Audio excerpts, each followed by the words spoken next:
Olá, meu nome é Júlia, eu sou professora e cofundadora do IPEA, Comunidade de Pensamento, e vocês estão assistindo Mulheres, Mitologia, Literatura e Filosofia.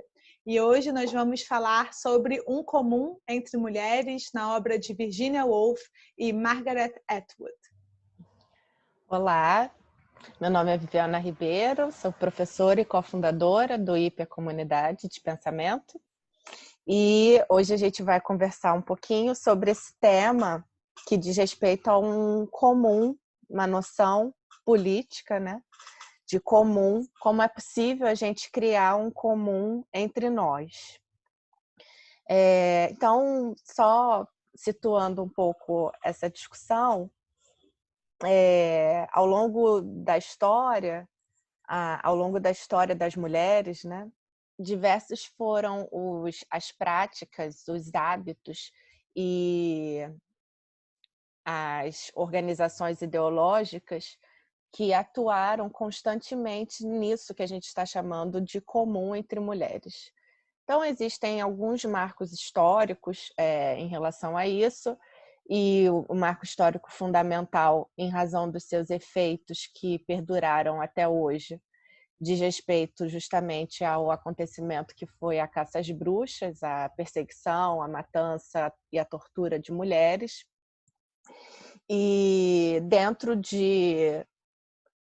desse contexto histórico, a gente vê a operação dentro de todos os processos e procedimentos que foram realizados durante esse momento histórico de perseguição às mulheres, um processo não menos importante, político, com implicações políticas, foi justamente promover um rompimento de um comum que existia entre as mulheres ali nesse período da Idade Média.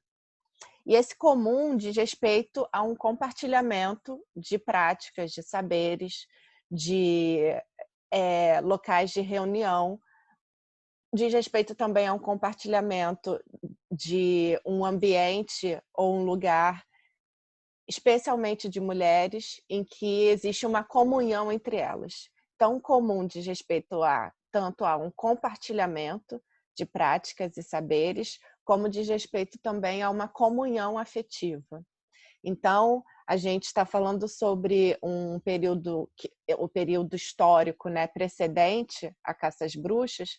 A gente está falando sobre uma organização social em que ideias como, por exemplo, as mulheres são competitivas, as mulheres não são amigas de ninguém, as mulheres são...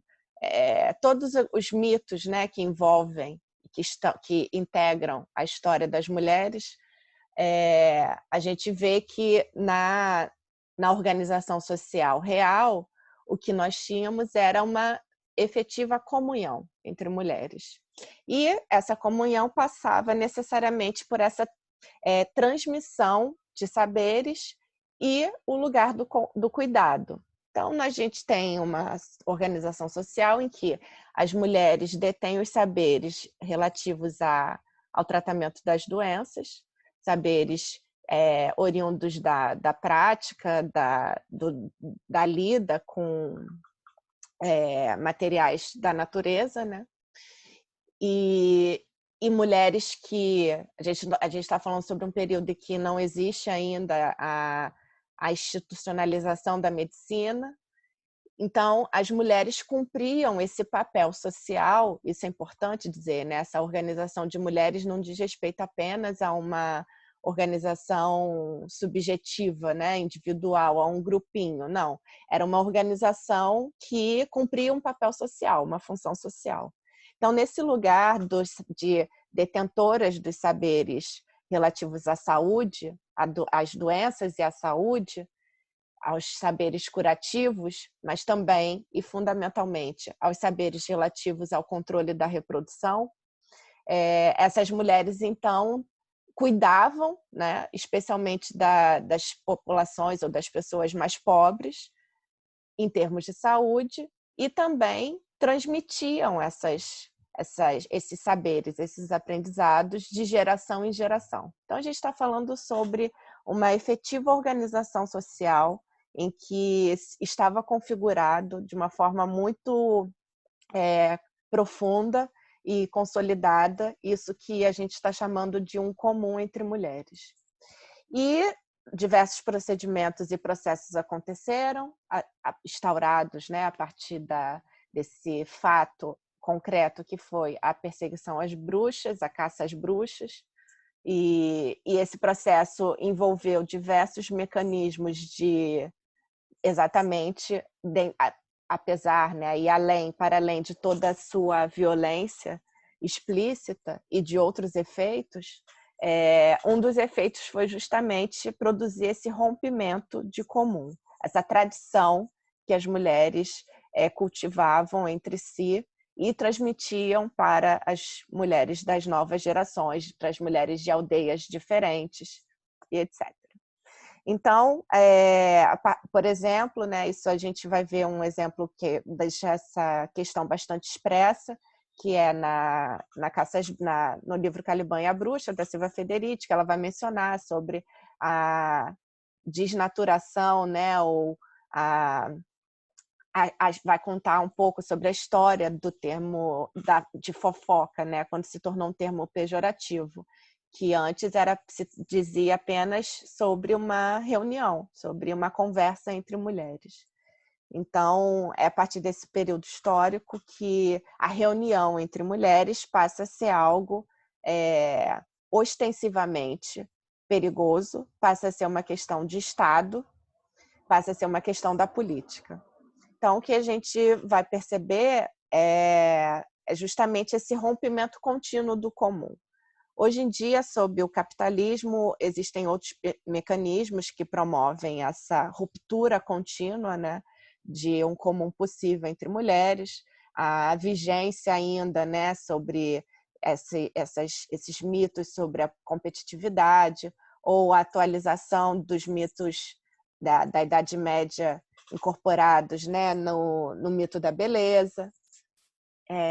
Enfim, existem diversos mecanismos atualizados que ainda operam na prática, na efetivação desse constante rompimento de comum entre mulheres. Então, essa introdução apenas para situar o problema e para também dar uma dimensão disso que a gente vai chamar aqui e que a gente chama nos nossos estudos sobre um comum. É claro que essa noção de comum, sendo uma noção política e democrática, não se restringe apenas a um comum de mulheres. Diz respeito também a uma possibilidade da formação de um comum mais amplo e efetivamente democrático. Mas a gente hoje vai falar especificamente sobre esse comum, sobre a construção, a fundação desse comum entre mulheres. E aí, voltando, né, um pouco nas diversas possibilidades que a obra da política da Virginia Woolf nos abre, não poderia deixar de estar presente esse tema do comum. Então, alguns textos, né, em que esse tema aparece de uma forma bastante expressiva, são dois textos políticos fundamentais que ela justamente vai estar pensando sobre como é que a gente faz um comum. O primeiro texto, que vai ser o texto central, né, da nossa conversa hoje, é um texto que se chama Carta às Mulheres Operárias, que foi publicado em 1931. E essa é uma carta que a Virginia escreve, que é publicada como ensaio no mesmo ano, a partir dos manuscritos que ela recebe por intermédio da sua amiga Margaret Davis, que era administradora financeira de uma guilda de mulheres, que foi fundada no final do século XIX, e era uma guilda, uma cooperativa de trabalhadoras que era integrada apenas por mulheres, tanto no regime da produção como no regime da administração. E essa amiga da Virginia Woolf, Margaret Davis, trabalhou como administradora financeira dessa guilda durante mais de 30 anos. E por conta dessa amizade, dessa relação, a Virgínia teve muito contato com o movimento operário e especialmente com a organização das mulheres operárias nesse período do início do século XX, que também é um período bastante importante dentro da história da organização trabalhadora na Inglaterra e etc. E nesse texto, a Virgínia então recebe os manuscritos das mulheres operárias. Esse manuscrito vai ser publicado pela editora da Virginia e do Leonard Woolf, também em 1931. E a Margaret pede que a Virginia escreva um prefácio para esse livro, e ela se recusa a escrever o prefácio, porque ela acha que é uma ação vergonhosa escrever um prefácio, primeiro por achar, essencialmente por achar que aqueles escritos não precisavam do carimbo Virginia Woolf no prefácio para se sustentarem sozinhos, para se sustentarem em pé, dada a profunda qualidade, e não só a qualidade, mas a profunda importância dos escritos. Então, a Virgínia se recusa a escrever o prefácio, mas ela escreve, então, esse ensaio que tem esse nome, Carta às Mulheres Operárias. Nesse ensaio, a Virgínia, então, vai pensar, ela vai fazer uma recordação sobre as suas experiências ao lado, presenciando, né, as organizações e os congressos e as atividades realizadas por essas mulheres operárias. E o tema central dessa carta, desse ensaio, vai ser justamente um comum. A Virgínia vai narrar como é que ela, participante dessas experiências, mas muito no lugar da ouvinte, como ela, então, vai ver a experiência dessa organização das mulheres operárias. Então, essa formulação de comum, nesse momento, vai dizer respeito a um comum, como é possível formar um comum entre as mulheres operárias e as mulheres de outra classe, que ela vai chamar de mulheres da classe das filhas dos homens instruídos. Embora essa formulação ela só se apresente nos Três Guinéus, que é o segundo momento em que essa questão do comum está expressamente tematizada e problematizada pela Virginia Woolf, essa questão fica expressa no texto de 31, na Carta das Mulheres Operárias, em que ela vai traçando paralelos, né? Pessoas que não são operárias, pessoas progressistas que participavam desses congressos, pessoas que vieram de Londres. Então, em 31, a Virgínia ainda não tem formulada esse conceito de classe das filhas dos homens instruídos, mas ela já coloca ali no texto esse lugar social distinto dessas duas mulheres, as mulheres operárias e as mulheres não operárias. Então, a gente pode chamar assim, mulheres não operárias nesse primeiro momento. No segundo ensaio, que é onde vai reaparecer essa questão do comum e vai reaparecer essa pergunta, que também não é uma pergunta que a Virgínia expressa, mas é a pergunta que atravessa os textos, né? A Virgínia vai colocar novamente essa pergunta sobre como é que a gente constitui um comum, como a gente funda um comum. Mas nesse segundo ensaio, Os Três Guinéus, ela já vai estar pensando num comum que inclua os homens, as mulheres filhas dos homens instruídos, as mulheres dessa classe, agora nomeada, e as mulheres operárias. E um comum para quê? Né? Um comum em resistência e em criação de novo em relação a quê?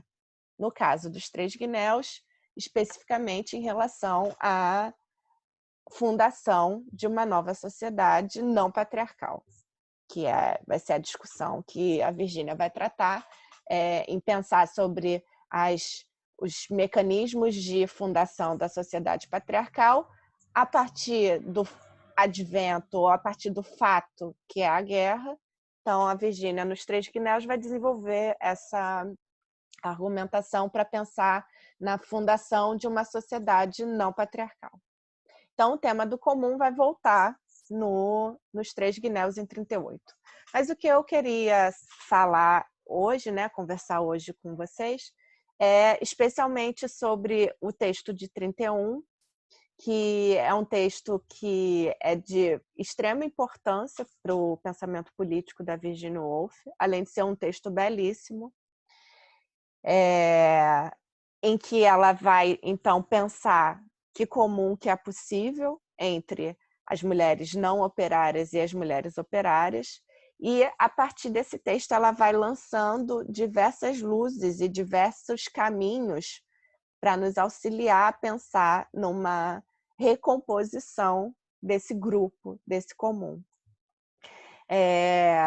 Então, a Virginia vai começar esse texto, que foi escrito, lembrando, né, a partir do manuscrito das mulheres operárias, que virou um livro que se chama A Vida Tal Como a Conhecemos. Então, esse livro que reuniu esses escritos das mulheres operárias.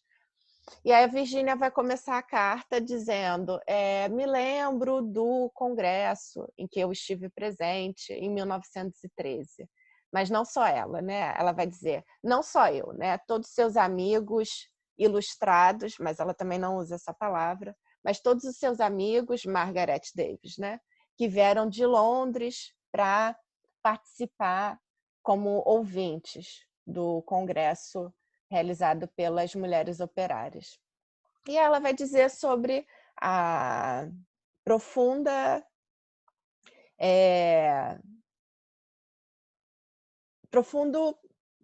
o quanto que ficou muito claro nesse momento do Congresso a profunda divisão desses lugares, né? Dessas pessoas amigas, sem dúvida progressistas, que participavam desse Congresso das Operárias, e a ação política em ato, realizado ali por essas mulheres operárias.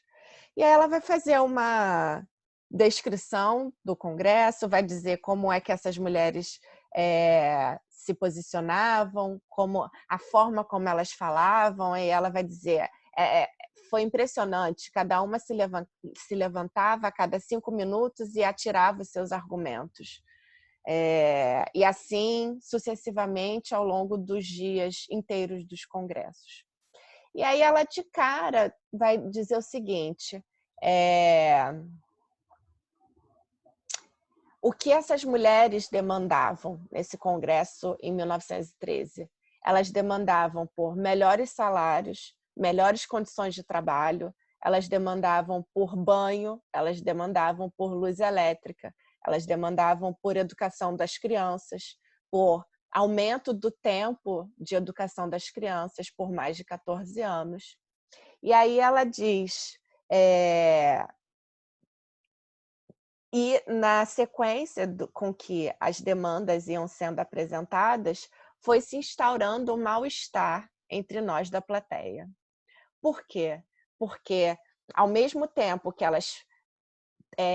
essas demandas eram demandas urgentes para essas mulheres operárias, para nós que estávamos na plateia, nós funcionávamos como ouvintes benevolentes ou ouvintes altruístas, porque todas essas questões e todas essas demandas já estavam ao nosso alcance.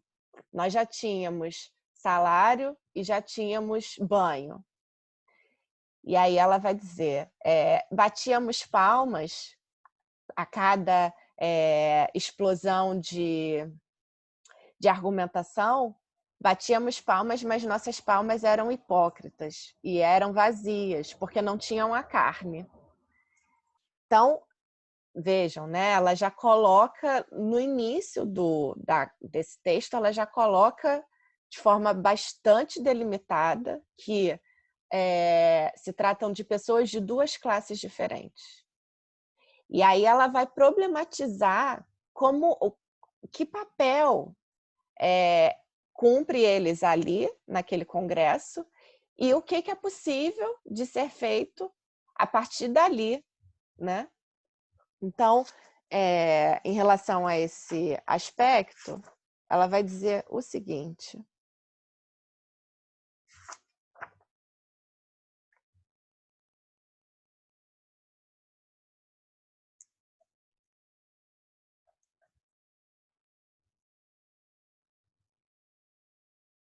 os pensamentos que passavam pela mente dos convidados que vieram de Londres e outros locais, não para participar, mas para ouvir,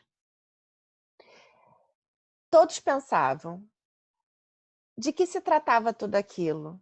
Que significado tinha? Essas mulheres estavam reivindicando divórcio, educação, voto.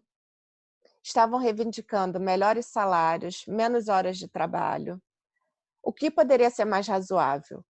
E, contudo, embora fosse tudo tão razoável, muitas coisas muito convincentes, algumas coisas cômicas, uma grande dose de desconforto se instalava na mente dos seus visitantes e se mexia inquietantemente de um lado para o outro.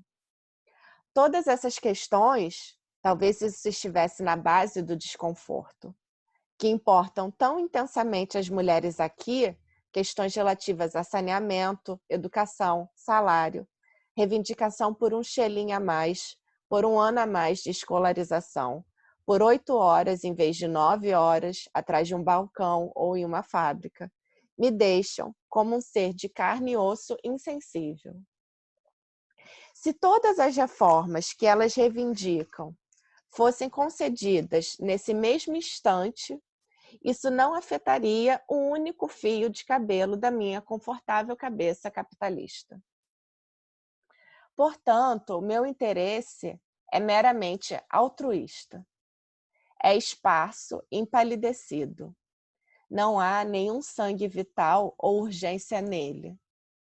Por mais forte que eu bata palmas ou bata os pés no chão, há no som uma falsidade que me trai. Sou uma espectadora benevolente.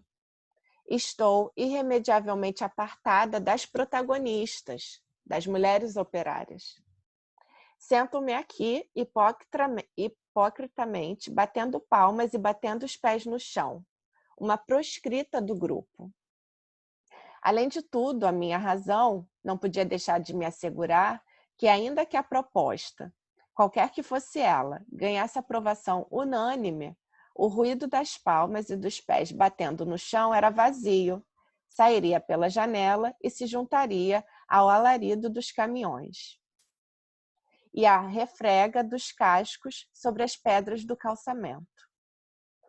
Então, primeiro comentário sobre esse trecho. É importante dizer que esse é um argumento, é uma estratégia argumentativa da Virginia,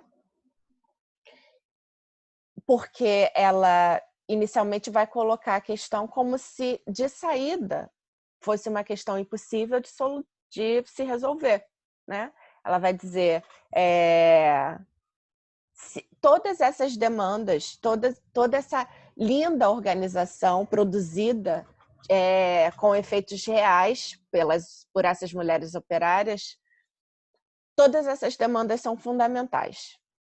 Porém, estamos aqui, nós, ouvintes, batendo palmas, endossando, né, essas demandas de forma hipócrita, porque, de certa forma, em diferentes níveis, nós já alcançamos essas reivindicações. Ou, nos termos, né, bastante crus que ela coloca, se amanhã, se imediatamente essas demandas fossem atendidas, isso não alteraria um fio de cabelo da minha cabeça capitalista. Então, esse é o trecho que me parece que fica bastante expresso o problema que ela está colocando. Se é assim, né? Se estamos em lugares diferentes, se temos direitos diferentes, como é que a gente funda um comum de uma luta democrática em que nós possamos nos encontrar, apesar de termos direitos alcançados em níveis diferentes. Então, a Virgínia vai colocar a questão dessa forma e, ao longo do texto, ela justamente vai colocar de uma forma que parece irresolvível, sem solução. De um lado, pessoas que têm direitos e, do outro lado, pessoas que estão lutando pela conquista de direitos e como é que essas pessoas podem se reunir em um comum. Então, a primeira, no início do texto, isso parece um problema que não tem solução. Só que, justamente, ao longo do texto, a Virgínia vai desfazer essa proposição inicial ou essa incompatibilidade, demonstrando-se dizer apenas de uma incompatibilidade aparente. E aí ela vai desenvolver, então, a forma como seria possível a gente pensar um comum entre nós, ou um comum entre pessoas de classes tão distintas. E aí, isso daria, provavelmente a gente pode marcar de fazer um outro, mas isso certamente dá uma outra conversa, mas a Virgínia justamente vai colocar como o início da construção desse comum. O início da construção desse comum começa pela imaginação, pela capacidade imaginativa que a gente tem que ativar para produzir o outro, produzir um espaço novo, produzir esse espaço novo de comum. Então, a gente pode deixar esse tema para falar em outro momento, em outro episódio, que é um tema fundamental para a política, a questão da imaginação. Mas ela vai começar a desvendar esse problema que ela mesma coloca, dizendo que comecemos por imaginar. Então, comecemos por imaginar, nos imaginando no lugar da senhora Phillips, no lugar da senhora Edward, no lugar de todas aquelas mulheres que ela estava ouvindo, né? Que todos ali estavam ouvindo.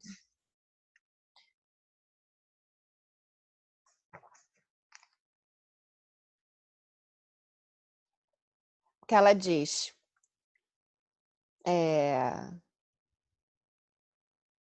Observando essas mulheres, né? Certamente diz respeito a mulheres que não possuíam poltronas e nem luz elétrica e nem água quente disponível em suas vidas. Nenhuma colina grega ou alguma baía mediterrânea em seus sonhos. Padeiros e açougueiros não vinham até a casa dessas mulheres receber encomendas. Elas não preenchiam cheques semanais para pagar por essas compras.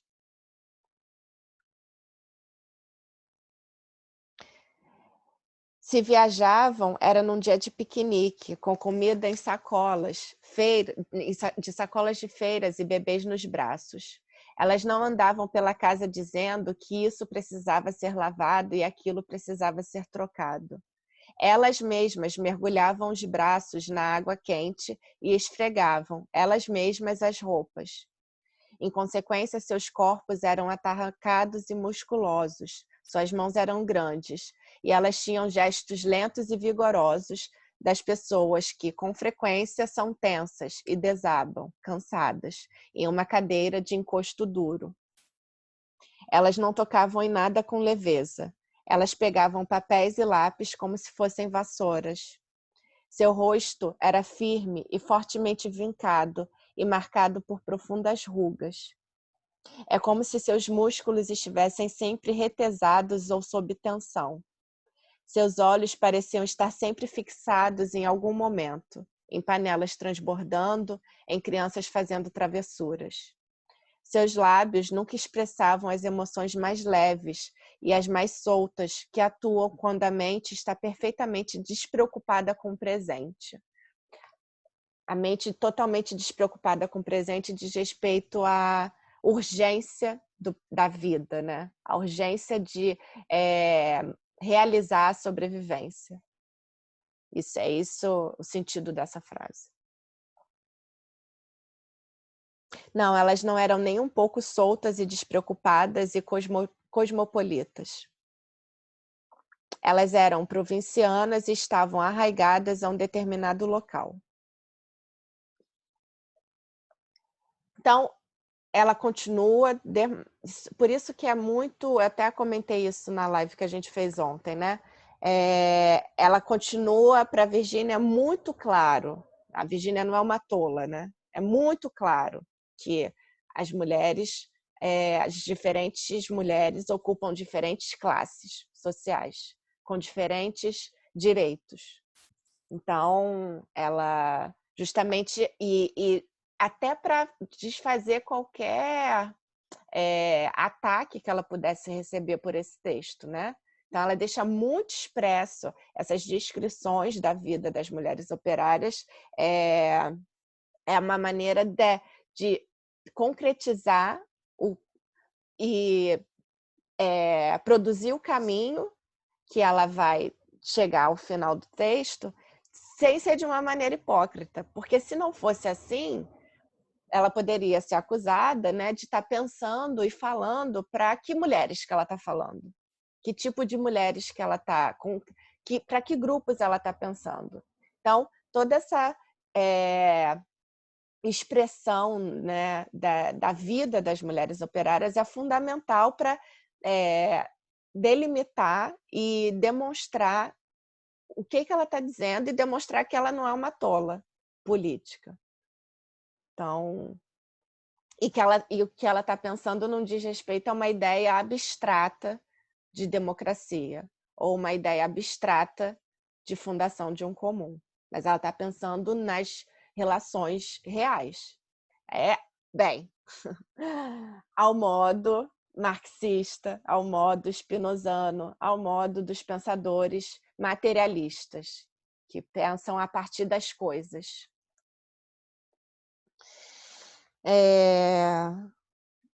Então, ela vai fazendo toda essa descrição, até que, mais ou menos no meio do texto, ela coloca a questão, né?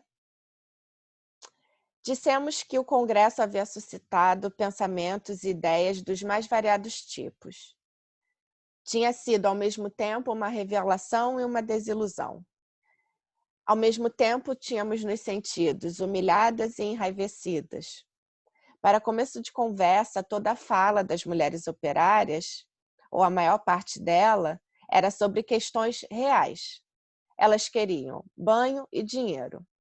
Esperar de nós, cujas mentes atuais pairam, cujas mentes nas circunstâncias atuais, aí ela está falando das mulheres da classe dela, e quais são as circunstâncias atuais? São mulheres que, aos poucos, já conseguiram alcançar o lugar da produção da escrita e receber algum dinheiro por isso.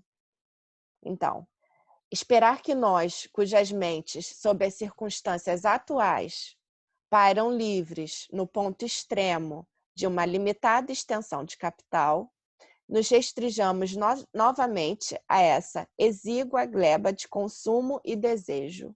É algo impossível. Nós temos banho e temos dinheiro. Portanto, por maior que seja a nossa imaginação, se trata de uma ficção.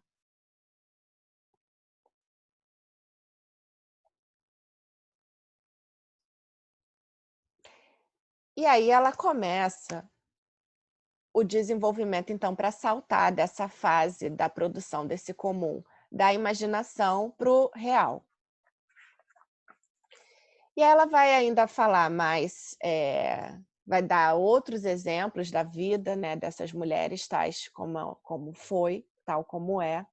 Vai falar o quanto que essas mulheres operárias, elas começaram a trabalhar na infância, que essas mulheres operárias trabalhavam sob condições insalubres, que essas mulheres operárias trabalhavam, para muitas dessas mulheres ainda crianças, para sustentar o álcool das mães, né, das mães operárias, mães dos filhos e filhas operárias, que precisava do álcool para continuar vivendo dentro dessas circunstâncias.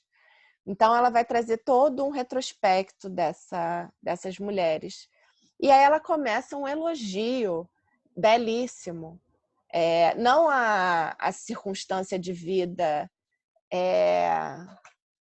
impossível, que é uma vida do trabalhador no modo de produção capitalista, mas um elogio sobre justamente nessas condições de impossibilidade de vida, como que essas mulheres produziram uma organização social, uma organização política, apesar de tudo.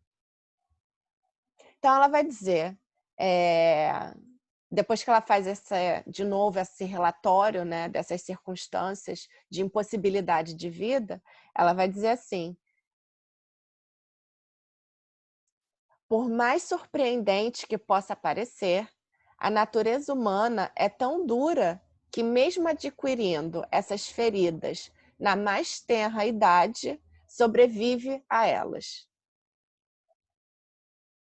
Mantenha uma menina confinada em Benthall Green e ela, de algum modo, aspirará o ar do campo ao ver a poeira amarela das botas de seu irmão.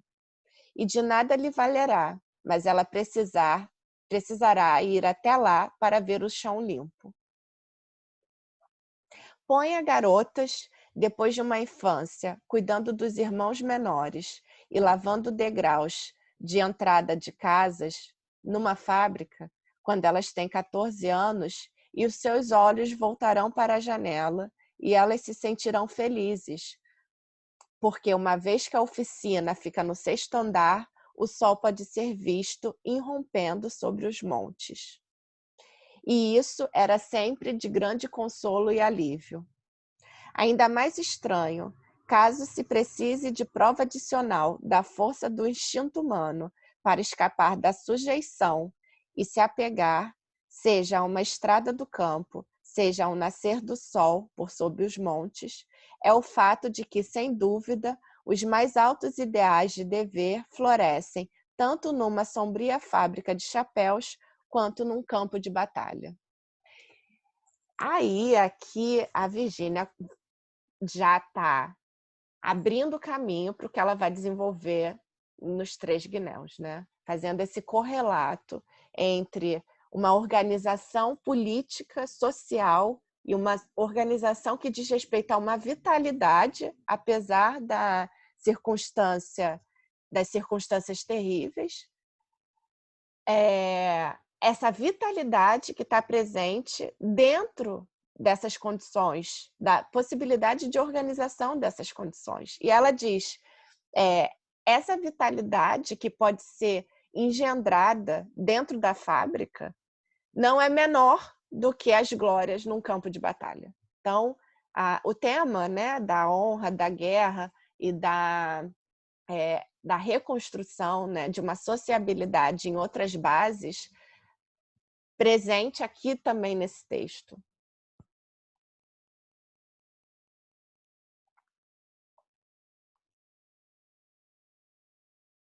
E aí ela vai já dizendo, né, já nesse momento em que ela está desfazendo, né, a ideia inicial de que era impossível produzir um comum entre mulheres de classes tão distintas, ultrapassando já a primeira fase da construção desse comum, que se dá pela imaginação. E aí ela diz assim: certamente essa história explicava algo da força, da obstinação que tínhamos visto nos olhos de todas as oradoras daquele congresso em 1913. E depois, se continuássemos a ler esses documentos, descobriríamos outras marcas da extraordinária vitalidade do espírito humano.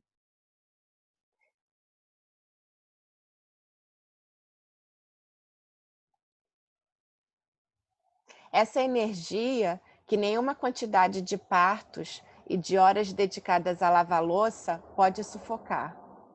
Tinha, ao que parece, ido atrás e tirado proveito de exemplares antigos de revistas. Essas mulheres tinham se afeiçoado a Dickens, tinham apoiado os poemas de Burns. Liam enquanto cozinhavam. Elas liam durante as refeições. Elas liam antes de ir para as fábricas. Elas gostariam de conseguir qualquer boa história da Revolução Francesa. E aí ela começa a citar fragmentos do livro que foi escrito pelas mulheres operárias, né? A Vida Tal Como a Conhecemos. Elas liam com avidez indiscriminada de um apetite voraz que se empanturra de bala, de leite e carne bovina, e de tortas e de vinagres e de champanhe de uma vez só.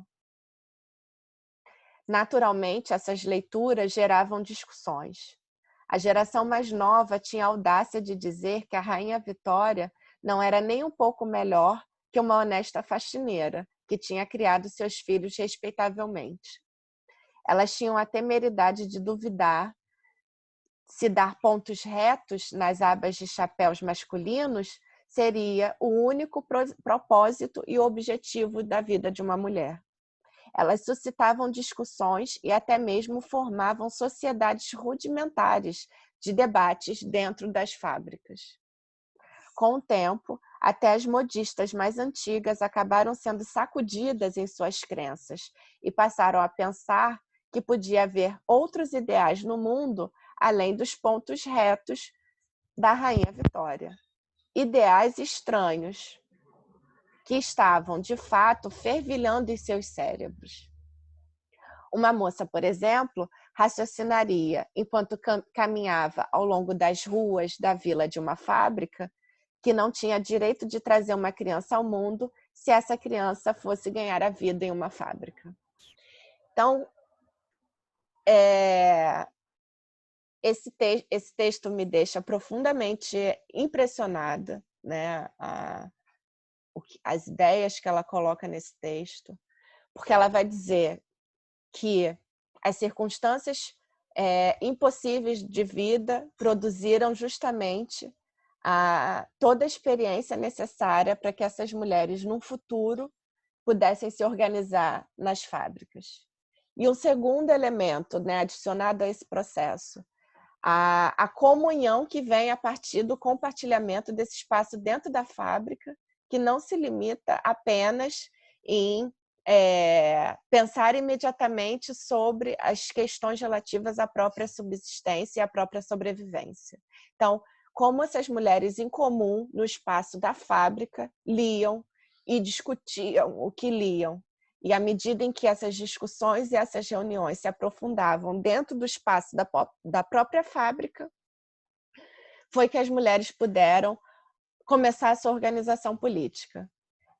E pensar que questionar se o grande propósito de vida das mulheres é produzir pontos retos em um chapéu, produzir mais filhos para trabalhar nas fábricas e produzir continuamente, né, nesse processo contínuo e ininterrupto de reuniões, dessa produção e fundamentação e consolidação desse comum, produção e conservação desse comum, que elas puderam pensar sobre as demandas políticas.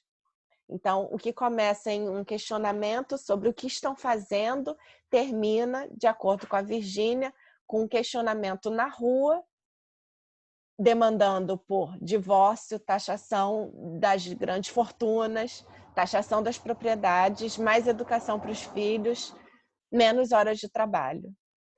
E no final, por fim, a Virgínia vai dizer, toda essa experiência política para as mulheres operárias as coloca, inclusive, num lugar acima das experiências políticas possíveis das mulheres filhas dos homens instruídos ou das mulheres colocadas dentro dessa classe dos burgueses.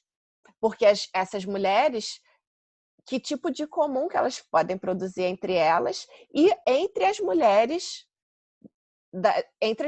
operárias. E aí, para finalizar, um momento marxista da Virginia Woolf, ela estava essa carta aqui na verdade é um manifesto comunista feminista da Virginia Woolf, que olha só como é que ela termina o texto. Ela vai dizer o seguinte: foi a guilda de operárias que atraiu para si todos esses desenhos e sonhos irrequietos. Foi a guilda que estabeleceu um lugar central de reunião, em que se formou e se solidificou tudo que, sem isso, estava tão disperso e incoerente. A guilda deve ter dado às mulheres mais velhas, com seus maridos e filhos, aquilo que o chão limpo tinha dado à menina em Benthall Green, ou aquilo que a vista do dia rompendo por sobre os montes tinha dado às moças nas fábricas de chapéu. A guilda também lhes deu, em primeiro lugar, a mais rara de todas as posses, uma sala onde podiam se sentar e pensar, longe de panelas derramando, de crianças chorando. E então, aquela sala se tornou não simplesmente uma sala de estar e um local de reunião, mas uma oficina onde, juntando suas cabeças, podiam remodelar suas casas, podiam remodelar suas vidas, podiam conquistar esta e aquela melhoria. E à medida que o número de associadas aumentava, e 20 e 30 mulheres faziam do encontro semanal uma rotina, aumentavam também as suas ideias e seus interesses se ampliavam. Em vez de discutir apenas sobre torneiras e pias e suas longas horas de trabalho e baixos salários, elas começaram a discutir a educação, os impostos, as condições de trabalho no país como um todo. As mulheres que tinham aparecido modestamente em 1883 na sala de estar da senhora Ackland para costurar e ler algum trabalho da cooperativa em voz alta, aprenderam a se manifestar enérgica e assertivamente sobre qualquer questão da vida cívica. Resultou assim que a senhora Robson, a senhora Potter, a senhora White estavam reivindicando, em 1913, não apenas banhos e salários e luz elétrica, mas também o sufrágio universal, a taxação dos bens fundiários, a reforma da lei do divórcio. Assim, em 1 ou 2 anos, elas iriam reivindicar paz e desarmamento e a expansão dos princípios cooperativos, não apenas entre os operários da Grã-Bretanha, mas também entre as nações do mundo. Operárias do mundo inteiro unívonas. E a força... Palmas para esse texto maravilhoso. Muito, muito. E a força que estava por trás de seus discursos e os tornava convincentes, independente do poder da eloquência, era feita de muitas coisas.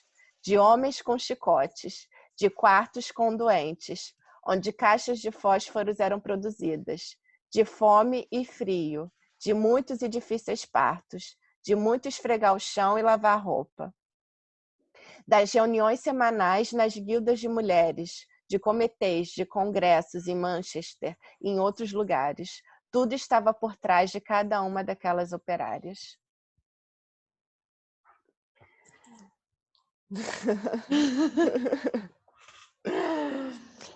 Só para finalizar, então, o ponto de conversa de comum, né, que a Virginia vai criar entre essas mulheres vai ser justamente essas mulheres, elas conseguem se reunir num comum efetivo, num terceiro lugar, que não é o lugar das mulheres, das filhas instruídas se colocando no lugar das operárias, mas num terceiro lugar novo, construído entre elas, e construído a partir dessas demandas que incidem na vida pública. Voto universal, direito ao divórcio, taxação, educação. Então, essa condição, né, que é compartilhada entre as mulheres de privações, para a Virgínia é um lugar possível em que essas mulheres podem ser reunidas, sem desfazer as distinções sociais que existem entre elas, mas sem fazer com que também essas distinções sejam distinções que impossibilitem o comum. E, em outros momentos, a Virgínia, toda essa experiência que as mulheres operárias têm a partir dessas condições materiais específicas, colocam as mulheres operárias, de acordo com o pensamento da Virgínia, num lugar avançado ou num lugar de vanguarda em termos de experiência política, justamente por conta de todo esse histórico que foi possível realizar entre elas. E enquanto ao passo, então, que as filhas dos homens operários vão ter que fazer o seu próprio esforço para se unir a essas mulheres nesse novo lugar a ser produzido. E, só para não deixar essa pergunta sem resposta, o caminho para onde a Virgínia vai encaminhar essa possível aglutinação, né, e da formação desse novo comum é justamente o polo da educação. O caminho da educação como esse lugar, então, de construção desse comum entre as mulheres de diferentes classes, de diferentes experiências políticas, mas esse lugar de luta comum, político, coletivo em relação à educação. Uau! Nossa, maravilhoso. Esse texto é maravilhoso. Esse texto é maravilhoso. Até a gente fica sem palavras, né? O que seguir depois disso? O que seguir depois disso? Mas eu vou tentar. Eu vou tentar seguir depois desse texto maravilhoso, reconhecendo que esse momento é insuperável. Esse momento é insuperável. Então, que bom. Grande Virgínia. Virgínia como essa fantasma que paira sobre nós. É o espectro melhor do fantasma. comunismo.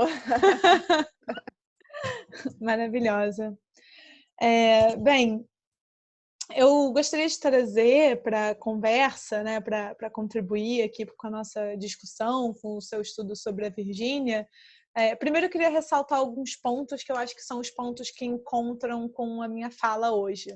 E esses pontos, obviamente, o tema do comum, né?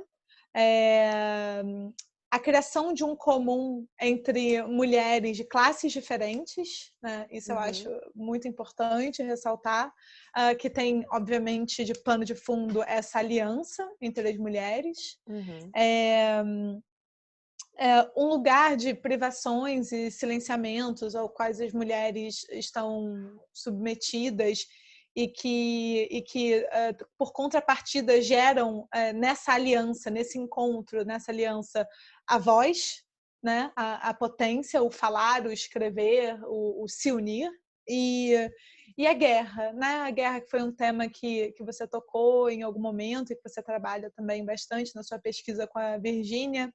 A guerra como acho que patrimônio talvez seja uma palavra adequada para usar aqui, a guerra como patrimônio dos homens do patriarcado, né? Não pensando os homens como indivíduo ou pensando em qualquer coisa como uma essência masculina e uma essência feminina, não estamos partindo desse lugar, mas a praxis, né? A guerra como um patrimônio da prática do patriarcado e dos homens na experiência histórica.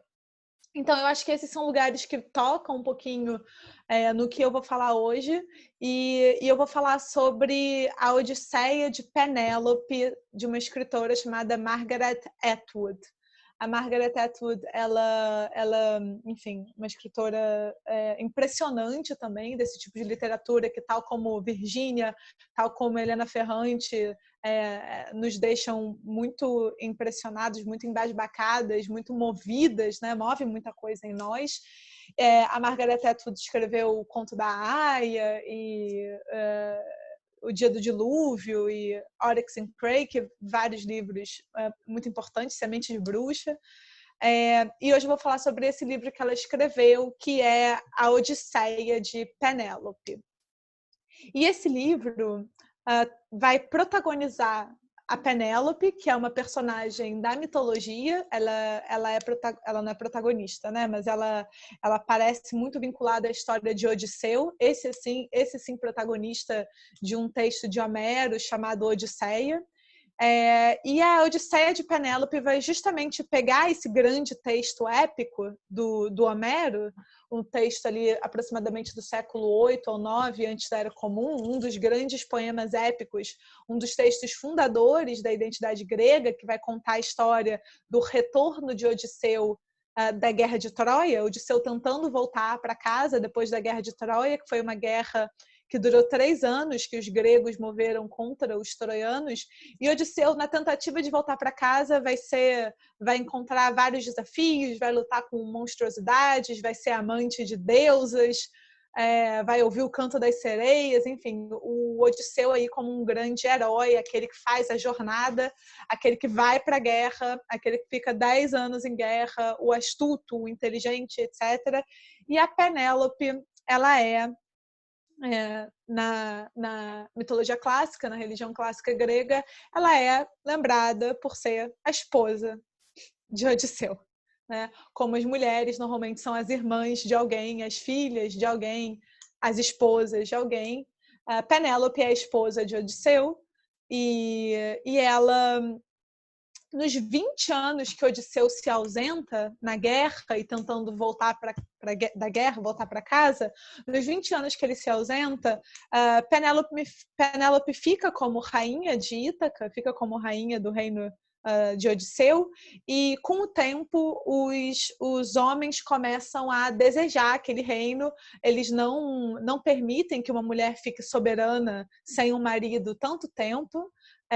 Ficam falando que Odisseu morreu na guerra, ou que ele, enfim, encontrou uma outra mulher, enfim, ele não volta, não voltará, etc. E eles começam a pressionar a Penélope para se casar de novo, né? E para fazer um desses jovens nobres, para fazer um deles o novo rei de Ítaca. E Penélope, ela faz uma artimanha, ela começa a tecer, uns dizem um tapete, outros dizem uma mortalha, né? Mas ela começa a fazer essa tessitura. E ela diz que quando ela terminar a tessitura, ela vai escolher um pretendente. Ela vai escolher um dos pretendentes para ser o seu marido.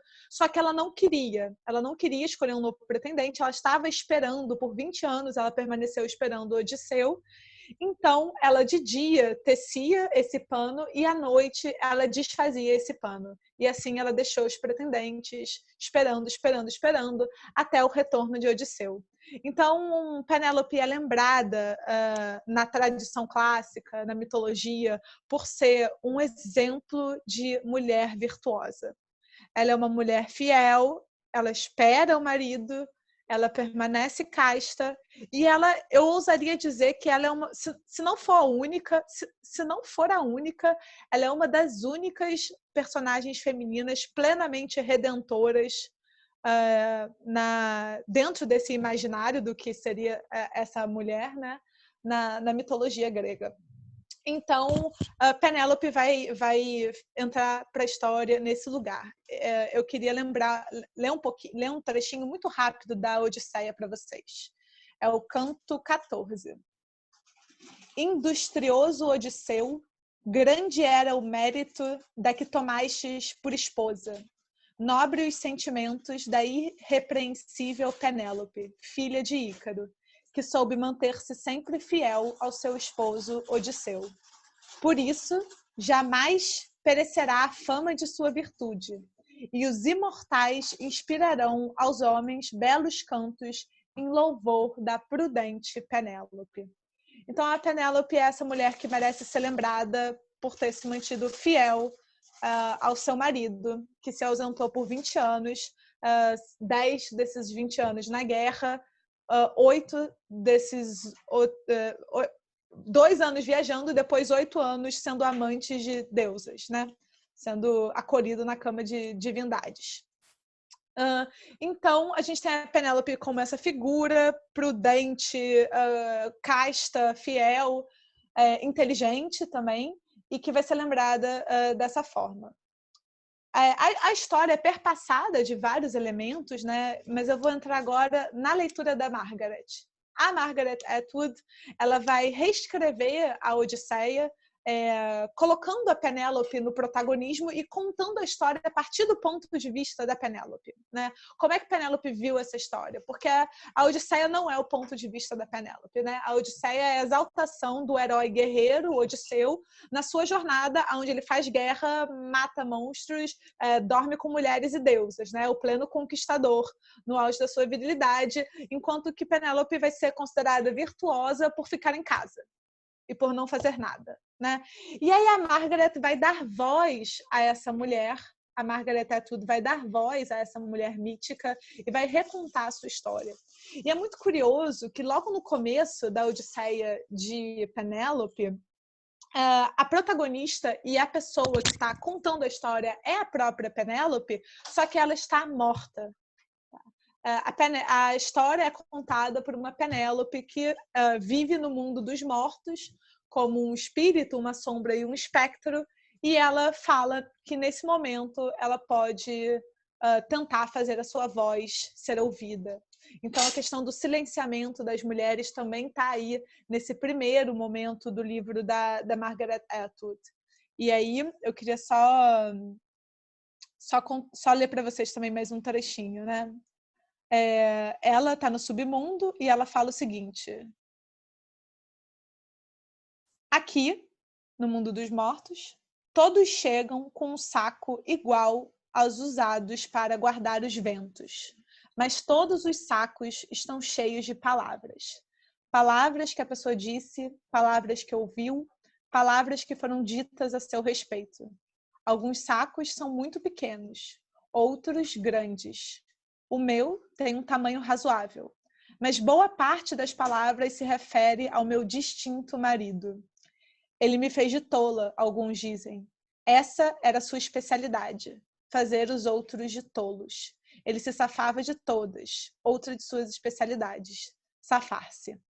Então, nesse momento, a gente já tem o lugar da palavra, né? Tanto a palavra contada, o que precisa ser dito, quanto o que foi dito a respeito de uma pessoa. E Penélope carrega os dois, ela carrega esses dois tipos de palavra, mas muitas das palavras, muitas das vozes que ela carrega no seu saco de palavras são vozes ditas sobre ela, mas por conta do seu marido. Então, a gente tem de novo essa condição da mulher, filha de alguém, esposa de alguém, etc. E aí ela começa a se referir a Odisseu, né, que a fez de tola. E ela continua, a personagem Penélope. Ele sempre foi muito convincente. Muita gente acreditava que a sua versão dos acontecimentos era verdadeira.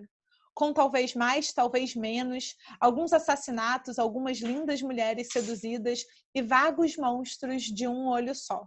Até eu acreditava nele de vez em quando. Sabia que era ardiloso e mentia, mas não imaginava que fosse capaz de me enganar e de contar mentiras. Não fui fiel, não esperei, e apesar da tentação, quase compulsão de desistir, e o que me restou quando a versão oficial se consolidou? Ser uma lenda edificante, um chicote para fustigar outras mulheres. Por que não podem ser tão circunspectas, confiáveis e sofredoras como eu? Era essa a abordagem que adotavam os cantores, os rapsodos. Não sigam o meu exemplo. Sinto vontade de gritar nos ouvidos de vocês. Sim, nos de vocês. Mas quando tento gritar, pareço uma coruja. Então, a gente tem essa imagem da Penélope, essa imagem clássica que a personagem Penélope vai ressaltar aqui, que é a imagem que foi contada na história consolidada pelos homens, né? Então vai ser, para que Penélope existiu? Para se tornar uma imagem do que as mulheres devem fazer e nunca fazem. Então, para ser um chicote nas costas das mulheres, falando por que você não é como Penélope, por que não é sofredora, circunspecta, etc. E aí a Penélope fala, não façam isso, tenho vontade de gritar no ouvido de vocês. Então, o que a Margaret Atwood está fazendo é dar voz, pelo menos nesse momento mais imediato, algo que a gente pode identificar muito numa primeira leitura, é que a Margaret está dando voz às mulheres, aí na figura de Penélope, né? Ela está dando voz a essa mulher especificamente. Só que enquanto você lê o livro, enquanto você vai perpassando pela Odisseia de Penélope, você vê que esse não foi o único objetivo do livro, do texto. A Margaret, ela vai tocar num lugar que é um lugar muito semelhante ao lugar que a Virginia toca, que é não só apenas a voz e o protagonismo que deve ser dado às mulheres e as histórias recontadas pelas mulheres, mas também a relação entre as mulheres, e não qualquer mulher, a relação entre mulheres de classes diferentes. E como é que a Margaret, obviamente não é esse o termo usado, mas como a Margaret trabalha isso? Ela trabalha a amizade de Penélope, rainha de Ítaca, com as suas escravas. Com as suas escravas. Então, a gente tem desde o começo do livro, um certo posicionamento entre Penélope e as escravas, desde a sua adolescência até a velhice, até mais velha, né? E essa relação é uma relação perpassada de certos conflitos e certas afinidades. Em determinados momentos, as escravas vão representar na Odisseia de Penélope o coro. Então, elas vão entrar com muita força dentro dessa narrativa e elas também são personagens, além de serem o coro. E essas escravas, vira e mexe, elas vão troçar da Penélope, da personagem Penélope, e vira e mexe, e a Penélope vai se sentir também hostilizada, e vira e mexe, elas também vão criar amizade, momentos muito fortes de amizade. Então, quando a Penélope tem 15 anos e ela vai ser dada a casamento, como ela fala, como um naco de carne, eu fui dada a Odisseu sem ser consultada, tratada como uma coisa, né, objetificada, a gente falaria, as escravas vão falar, nossa, esse Odisseu, ele tem as pernas muito curtas, ele é um esquisito. Elas vão troçar nesse momento da Penélope e de toda essa fragilidade que a Penélope demonstra frente a essa relação do casamento. E aí o que a Penélope, enquanto personagem da Margaret, fala? Ela vai tratar um pouquinho sobre a situação do casamento como uma situação que a gente vê reflexos na história. Ela fala, eu preciso me casar. Escravas e mulheres pobres não se casam. Por que eu preciso me casar? Porque eu sou mediadora, eu sou uma incubadora do que um dia vai ser uma criança, que será um herdeiro. Então, mulheres são tratadas como esse naco, esse pedaço de carne, inclusive nessa casta, nessa classe que vai ser a realeza, onde elas estão totalmente alienadas pelo menos nesse contexto da Penélope, totalmente alienadas do poder político, submetidas ao marido, ao pai, etc. E são casadas forçosamente, sem terem lugar de escolha nesse lugar, e servem para parir, né? São mulheres cuja a finalidade da vida é gerar crianças que serão herdeiros, que vão dar continuidade ao acúmulo e ao poder de uma determinada família poderosa. Então, aqui a gente vê uma relação entre propriedade, herança e controle do corpo feminino com fins de reprodução, que vai afetar muito diretamente a figura da Penélope e a narrativa da Penélope. E sobre isso, sobre as escravas, a Penélope vai falar, as escravas não precisam se casar, elas se deitam livremente com quem elas quiserem, porque a ninguém importa o caminho entre as suas pernas e o que aquilo vai gerar. Não interessa a ninguém. Mas isso também dá uma dosagem de liberdade que a própria personagem Penélope diz não poder experimentar. Então, a narrativa vai ser um pouco, em algum lugar, uma tensão entre liberdades e aprisionamentos de mulheres de classes diferentes.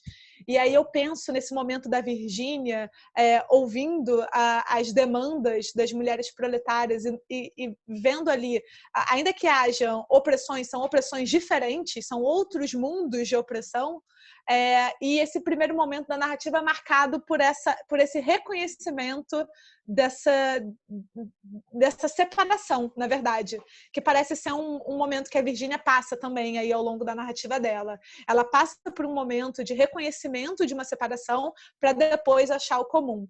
E isso é algo que tem paralelo na obra da Margaret Atwood, nessa relação de Penélope com as escravas.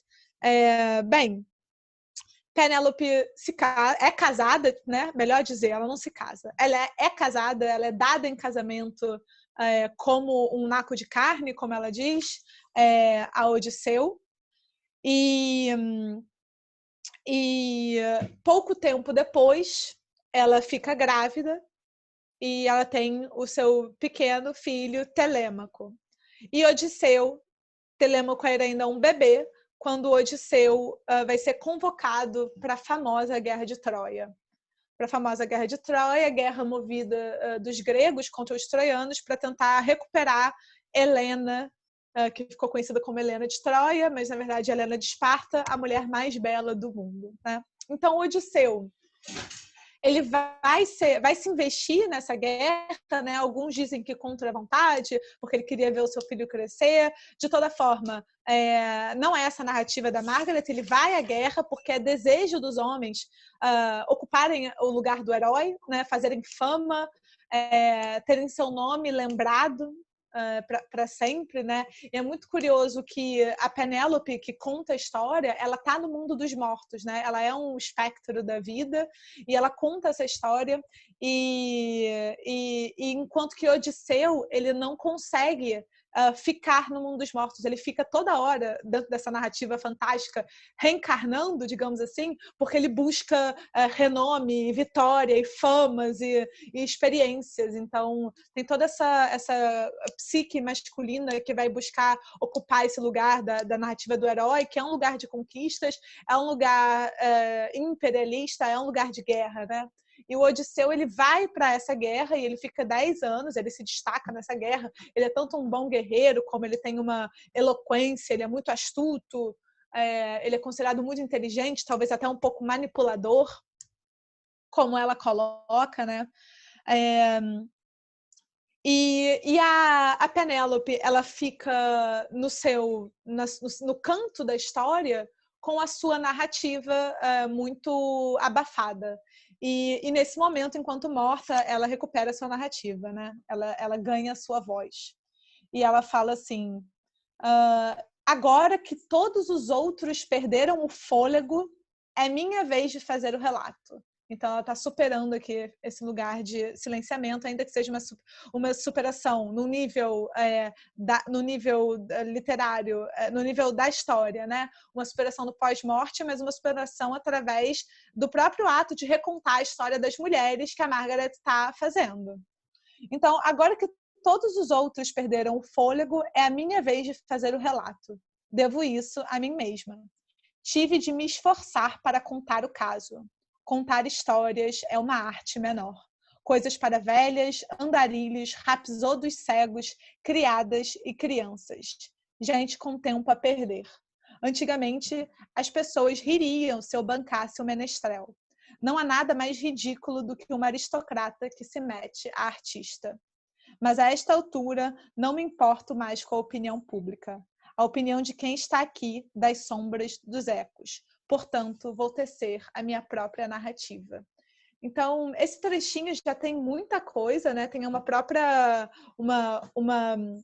uma acidez aqui nesse lugar dessa visão normativa da contação de histórias ser uma atividade marginalizada, e nesse lugar da margem, quem ocupa a margem? São as mulheres, as crianças, os idosos e os artistas, é disso que ela fala, né?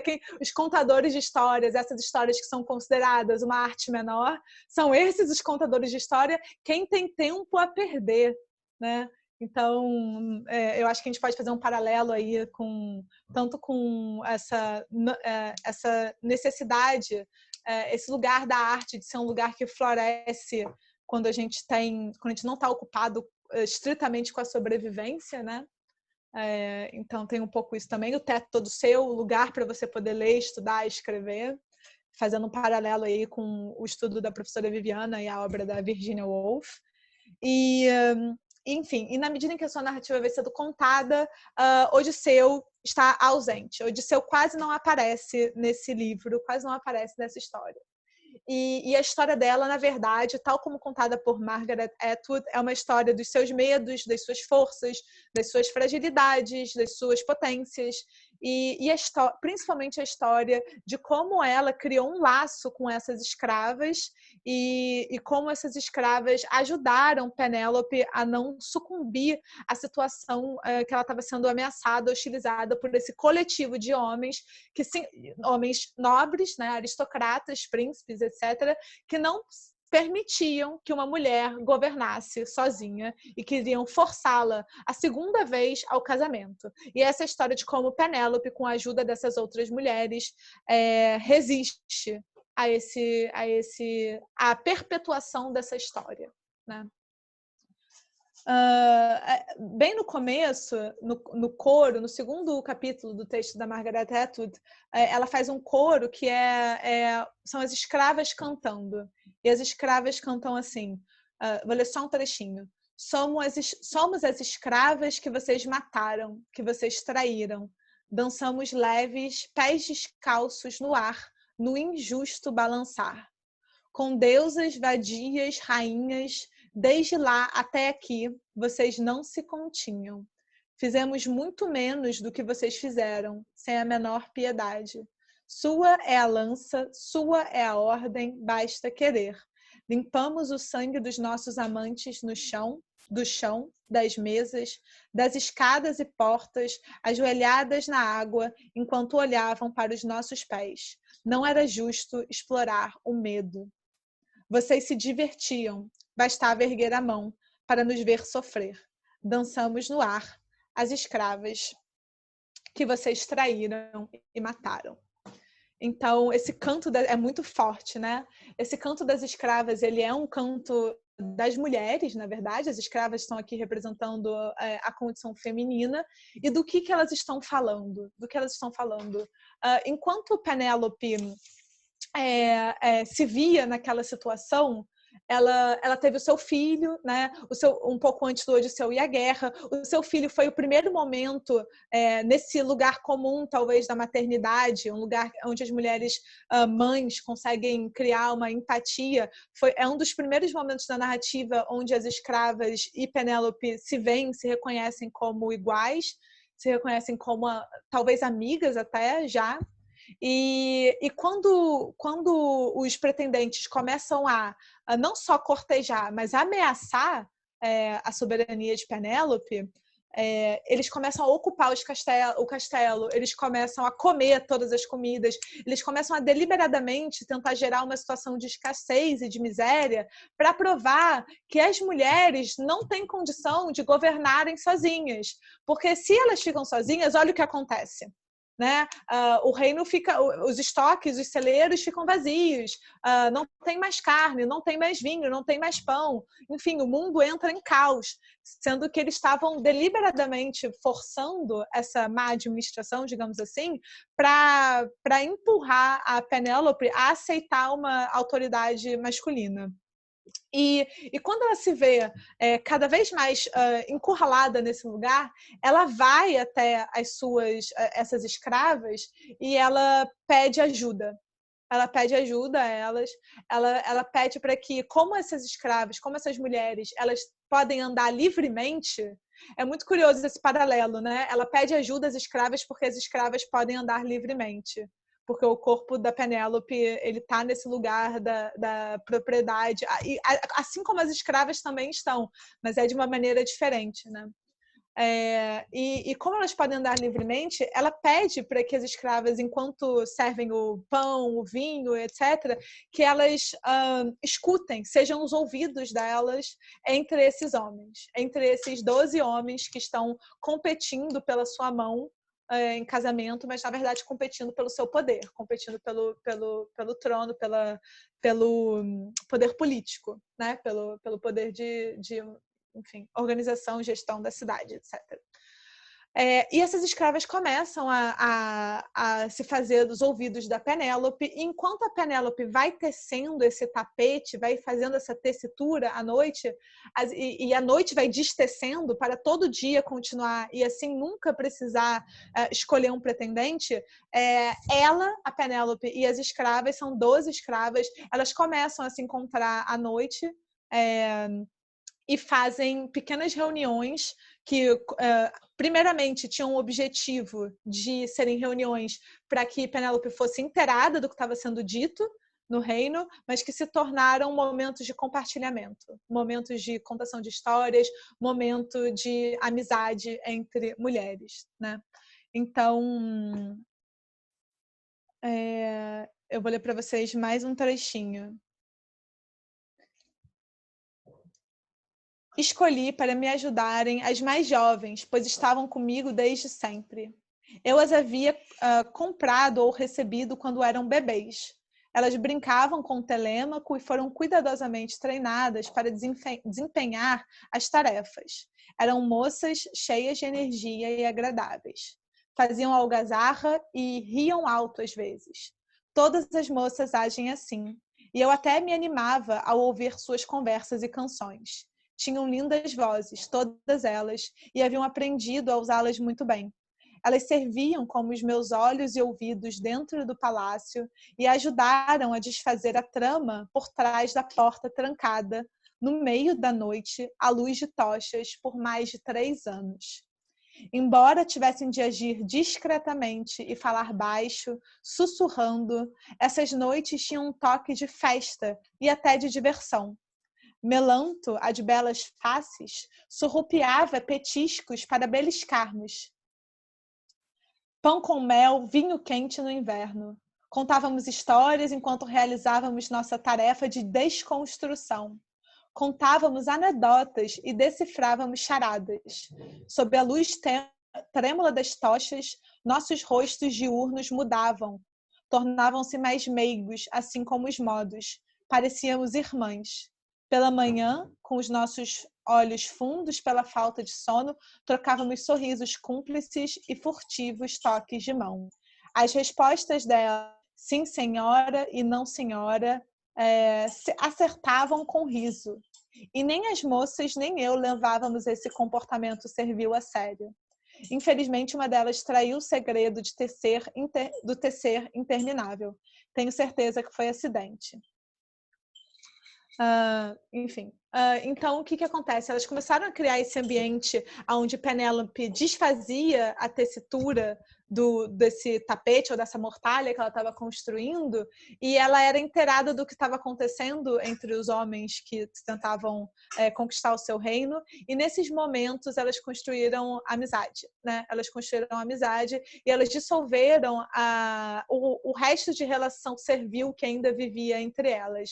Isso fica muito evidente no momento em que a Penélope fala, parecíamos irmãs, e que depois, durante o dia, enquanto elas falavam sim senhora, não senhora, elas trocavam toques, né? Elas se tocavam, apertavam assim suas mãos e trocavam risos furtivos, zombando daquela condição de estratificação social que, frente à amizade criada entre mulheres, se desfez.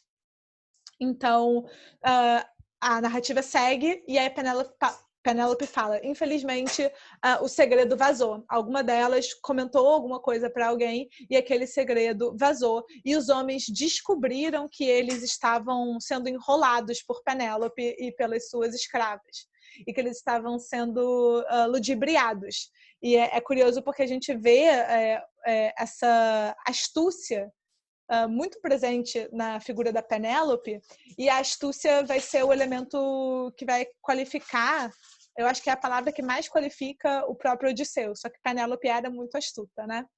E essa astúcia da Penélope vai ser desvelada, vai ser desvendada, e os homens vão exigir que ela escolha imediatamente um pretendente. E Penélope promete que vai então fazer o tecido, vai tecer aquela mortalha ou aquele tapete de verdade, dessa vez. E ela incentiva, então, as suas escravas, as 12 escravas, a se aproximarem mais desses homens para saber do que eles estavam tramando fazer.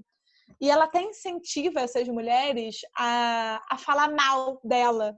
Ela incentiva as escravas a terem um discurso como se fosse o aspecto negativo da fofoca, né? Que a Vivi falou que fofoca é algo que ganha um teor pejorativo posteriormente. Mas ela vai incentivar essas mulheres a maldizerem Penélope na ilusão, para criar a ilusão entre os homens de que as mulheres não tinham aliança entre elas. E nessa ilusão, incentivarem esses homens a revelarem segredos, né? Então é muito curioso como ela também usa esse negócio essa questão da inimizade entre mulheres como uma inimizade aparente, mas não real, né? A Margaret, ela é muito astuta e é muito inteligente na escrita dela, né? Então ela traz alguns elementos de maneira muito sutil, muito suave, mas está aqui, né? Tá aqui. Então, essas mulheres começam a se aproximar mais desses homens, começam a fazer essas fofocas, usando o termo fofoca como um termo negativo, e nessa aproximação elas se tornam de alguma forma confidentes e amantes desses homens. Tá? Elas se tornam amantes desses homens e elas conseguem ouvir, conseguem ser os ouvidos de Penélope.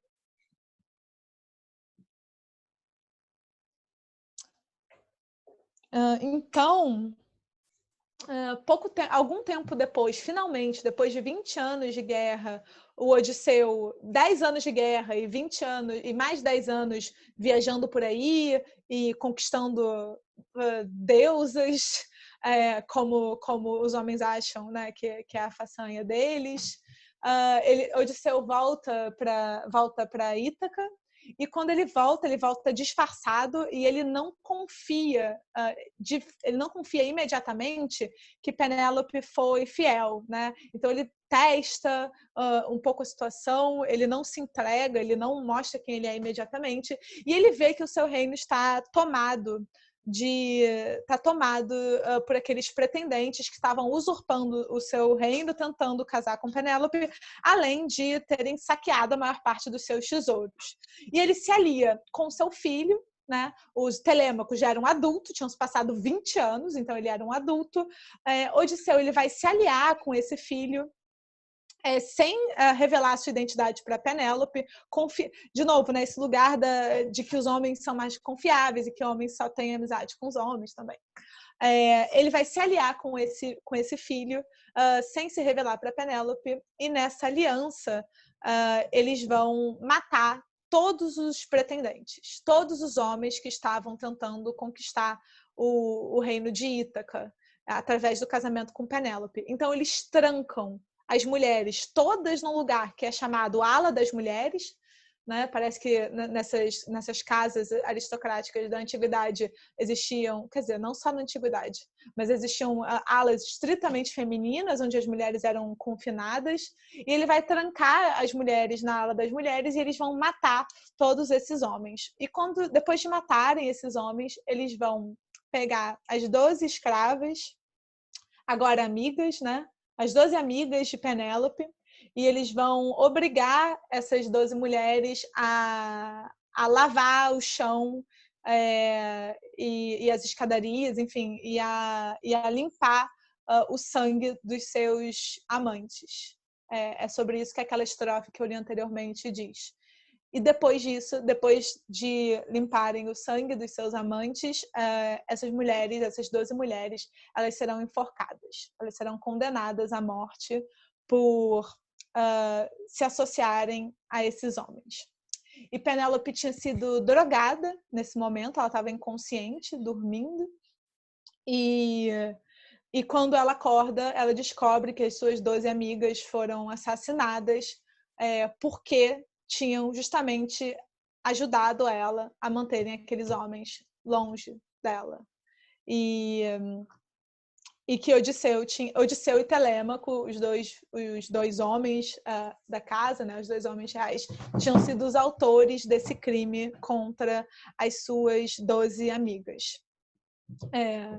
Então, quando a gente vê aquele coro no começo cantando o coro das escravas, né, cantando a sua condição, elas estão fazendo uma afirmação justamente sobre esse momento. Quando elas falam, dançamos leves, pés descalços no ar, no injusto balançar, né? Elas estão falando da forca, né? Dos pés que tremem na forca. Pés descalços no ar, no injusto balançar, como deusas vadias, rainhas, e os lugares, né, que elas estão representando no próprio corpo delas, ainda que aparentemente nesse lugar social inferiorizado, né, como objetos, como propriedade privada, como posse, né, como escravizadas, elas representam ali todas as mulheres, elas representam deusas, vadias e rainhas na sua condição feminina, onde essa associação entre mulheres vai ser punida, vai ser perseguida e vai ser forçosamente subjugada. Então, no comecinho da Odisseia, não, no comecinho não, desculpa. Mais adiante na Odisseia tem uma referência a isso também. Homero fala: tomou a corda de uma nau de escura proa e retesou-a à altura da grande coluna em volta do pavilhão, de sorte que os pés não puderam tocar no solo. Do mesmo modo que os tordos da larga envergadura ou as pombas tombam numa armadilha disposta sobre uma sarça, leito funesto, quando voltam para o ninho, assim as mulheres, alinhadas e com um nó corredio em volta do pescoço, sofriam horrorosa morte. Seus pés se agitaram num instante e tudo acabou. Então, a Odisseia de Penélope, né, que busca colocar no protagonismo a Penélope contando a própria história, contando a sua versão da história, ela não só está tentando dar voz a essa mulher, mas ela me parece que o que a Margaret Atwood está fazendo é muito além disso, mostrar que as escravas, né, as personagens escravas, o coro de escravas e a Penélope, as escravas elas serão, na verdade, a representação das mulheres, e não só das mulheres, do feminino, né? Elas vão ser a representação das mulheres, das deusas, das vadias e das rainhas. Todas elas naquela condição de violentadas, né? Na condição de violentadas. E ao dar voz a Penélope e a sua amizade com essa amizade cheia de tensões, tá, gente? Não é que é a mesma coisa, não é que ser uma rainha e escravas da rainha era a mesma coisa, não é isso que eu tô falando. Mas essa amizade, esse comum que se cria entre essas mulheres, que é um comum cheio de tensões, ainda assim comporta uma unidade fundamental que supera as diferenças mais visíveis. E essa unidade fundamental é a unidade da violência que as mulheres sofrem. Mulheres, deusas, rainhas e prostitutas e escravas, todas sofrem frente ao patriarcado e a esse domínio guerreiro, né, esse fetiche da guerra e da morte e da destruição que vem representado pela figura do Odisseu, no caso, mas dos homens, né? Dos homens que governam o mundo e que viajam pelo mundo e que conquistam as mulheres e que conquistam as deusas e que subjugam os monstros, etc. E para terminar, prometo, para terminar, eu queria só, por último, falar que a guerra, né? A guerra, no fim das contas, ela vai ser a rejeição, um dos maiores motivos de rejeição das mulheres frente à cultura patriarcal. E quando a gente vê nas narrativas fantásticas, mitológicas, religiosas, por exemplo, as mulheres guerreiras, as mulheres entrando nos assuntos de guerra, tais como as Amazonas, por exemplo, é curioso ver que a guerra que as mulheres travam não é a mesma guerra que os homens. A guerra que as mulheres travam é a guerra pelos seus direitos, é a guerra pela sua autonomia, por manter a sua condição livre, enquanto que a guerra dos homens são as guerras imperialistas, conquistadoras, guerras de saque, guerras de estupro, né? Guerras de você conquistar algo que não é seu, enquanto as mulheres travam esse lugar de resistência, não diria guerra, mas essa resistência frente ao que é de todos os seres humanos por direito, né? Olha, esse tema é infinito, né? A gente tem que marcar a sessão 2 e 3, porque é muito importante, né, a gente compreender essa crítica, né, que a Virgínia faz à guerra. E é fundamental ter em mente todo seu conhecimento, né, sobre esse período da antiguidade, as figuras, né, dos heróis da guerra. A gente já conversou várias vezes sobre isso, né? Por que qual é a maior figura do Ocidente, se não Aquiles, né? O herói consagrado, e toda a sua animalidade, né? E que ficou para a história, e o que realiza condutas que devem ser reproduzidas, né? Repetidas. E muito incrível essa distinção em relação à Guerra das Amazonas, né? E não só das Amazonas, mas de outras guerreiras da antiguidade. Sim, claro. Porque, como a gente falou da vez passada, né? A Virgínia não coloca o hábito de guerra como algo da natureza masculina, como algo que fosse da essência masculina, mas como exatamente algo que decorre práticas que são ensinadas, e não só ensinadas, práticas que são valorizadas, práticas que são premiadas, né? Como práticas cultuadas pela sociedade ocidental. Então, acho que esse tema da guerra merece, né, um momento só para ele, mas muito bom você ter já colocado a questão de que existe essa distinção, né? Quando a Acho que a mulher gente pode, guerreira talvez... se coloca, né, está nessa posição de mulher guerreira, né? Sim, é outra guerra. Eu acho que a gente pode, talvez, não vamos falar no próximo, porque a gente sempre deixa também a coisa fluir, mas eventualmente fazer um episódio só sobre essa questão da guerra, a guerra de homens e a guerra de mulheres. Acho que pode ser muito legal. Sim, sim. Acho Agora, ótimo. assim, um último... Não consigo parar de falar, vai ter 2 horas esse episódio. Uma última coisinha que eu queria comentar é que, assim, por mais que a narrativa, né, ela termine nesse lugar muito triste, que é um lugar de dor, um lugar de sofrimento, é importante lembrar que a história está sendo contada por Penélope enquanto já morta, né? E na sua morte, ela vai fazer uma ode da maneira dela, cheia de provocações e ironias e tal, mas a capacidade da contação de histórias como uma maneira de reconstruir a história. Né? Ela está recontando a história, e ela não está recontando qualquer história, ela está recontando uma das histórias mais importantes do Ocidente, ela está recontando o Homero. Né?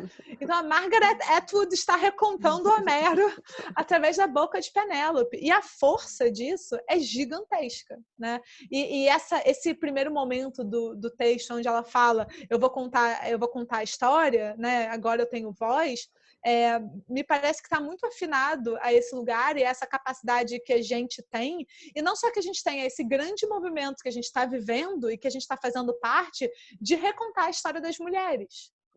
Né? Sim, e a Penélope está fazendo isso, né? Ela está recontando essa história, ela está recontando a história dela, e ela está recontando a história de como, na verdade, as mulheres estão associadas e vinculadas e criam comum e amizade, para além de todas as suas diferenças, né? Sem ignorar as diferenças, mas para além dessas diferenças. E na medida que ela conta a história, ela produz uma outra memória, né? Então, ela produz a memória que vai se contrapor à memória oficial de que as mulheres nunca, né, tiveram um comum e que as mulheres são incapazes de ter um comum entre elas, né? Então, a força da contação da história, a força política, né? Uma delas é justamente no lugar da memória, que aí é outro episódio. Tem tudo a ver, né? Porque é a literatura como esse lugar da imaginação, que vai atuar na memória, que vai atuar no afeto, que atua em tudo. É isso. Bom, Bom, muito tempo aqui já. Sim. A gente, então, volta, né, no domingo que vem. Sim, todo domingo. Isso. E aí, mas tem assunto à beça, né? Talvez a gente continue, talvez não. Talvez a gente continue nesse assunto, ou talvez a gente traga outros elementos. Mas sim. É isso. Domingo que vem a gente se encontra de novo. Obrigada. Sim. Né? É importante. Para quem gostou, inscrevam-se no canal. Isso. Em algum lugar aqui. Inscrevam-se no canal, deem like no vídeo. Esse vídeo é público, então vocês podem compartilhar com amigos, né, nas suas redes. Dar uma ajuda para a gente continuar o nosso projeto. Então, obrigada. Um beijo, obrigada.